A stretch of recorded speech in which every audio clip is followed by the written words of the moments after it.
Do you know how many times patients come to see me? I just say, eat what you want. Like, just open up their diet and they can eat food again. Hi, I'm Dr. Mona Morstein. Welcome to my channel. If you want to subscribe, please click on the button below. Okay, I thought I would tell you just briefly the 5 investigatory tools I like to do with new patients coming in my clinic, especially if they haven't seen another naturopathic or integrative doc and they're just fresh trying to figure out what's going on with all their gut symptoms. So they've got bloating and distension and just maldigestion and constipation, diarrhea. They've got GERD. Their gut is unhappy and it's ruling their life, or maybe it's ruling your life, right? So the things that I will do or bring up to patients to do, I don't do all of these with all the patients. Sometimes we pick and choose, sometimes finances, although these tests aren't really too expensive, but still, we have to kind of pick and choose. But the first thing that I'm going to do is a diet diary. I need to know what you are eating. I need to know the good and the bad foods. I need to know variety. Of course, a lot of patients coming to see me have very little variety in their diet. Sometimes they're eating 5 foods. I don't know how they do that. My heart goes out to them. But the more you narrow your diet, the more the gut microbiome gets weaker and less diverse. So it's this catch-22. I'm eating very narrow foods because maybe it upsets my stomach, or even worse, some other doc said you have to stop this, stop that, stop this, stop this, stop that.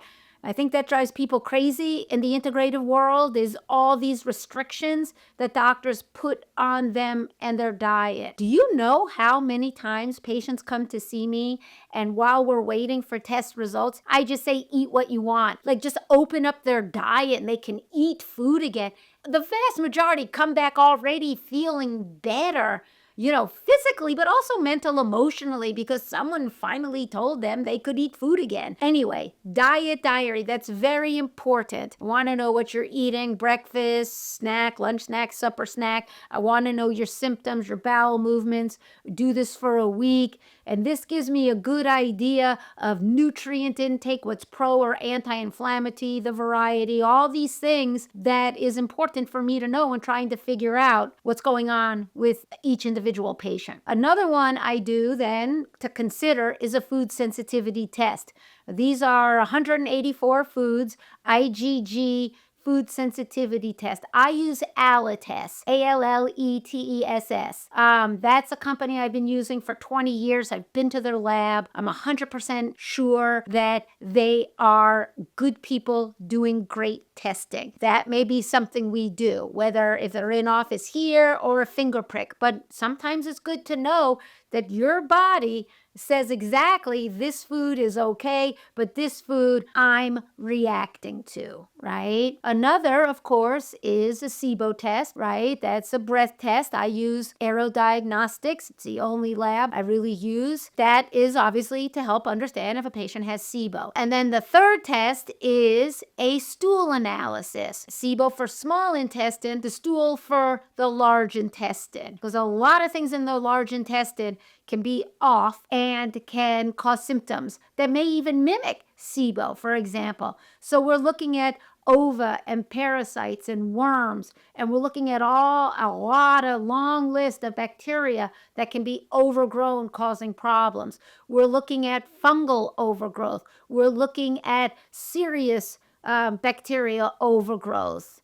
We're looking at Helicobacter pylori, viruses, and then a long list of beneficial bacteria. So we can do that through PCR testing. There's culturing of the stool. There's also, through the stool, we can look at what's your short chain fatty acids, how's your elastase, do you have EPI, how's your calprotectin, does it look like it might be an inflammatory bowel disease, what's your zonulin, is it elevated, showing that we might extrapolate some leaky gut. These are really important things just to know functionally with a patient. So that's another test to consider. The last one is a fungal questionnaire. And this is, for me, really a 2-page questionnaire. The original questionnaire from Dr. Crook's The Yeast Syndrome book from 1984, because fungal overgrowth is so rampant in our Western society, and it can look and smell and everything just like SIBO,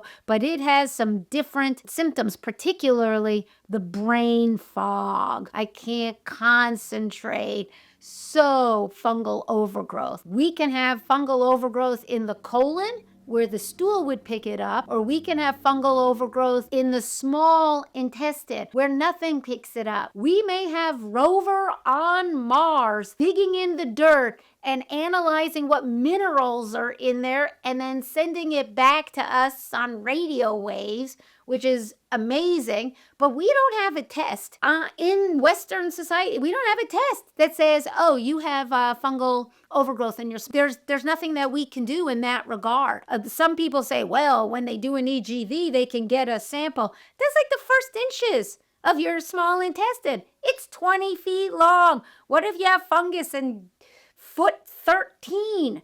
We got nothing. So if the stool is negative and the fungal questionnaire is positive, I'm going to say there's small intestine fungal overgrowth. You could also do that with antibodies in the blood. You'd really want to see IgM, right? Not IgG. IgG means you could have had fungus when you were 12. But IgM means it's happening right now. I kind of like my combination. It works for me and my patients. So those are the 5 things need to be done: diet diary, fungal overgrowth, food sensitivity, stool, and SIBO. That's my starting look-see. Again, not everybody has to do all the tests, but this is the information that I'd like to put together. And with that, I can really help my patients out. Thank you. I'm Dr. Mona Morstein. Look forward to our next video together.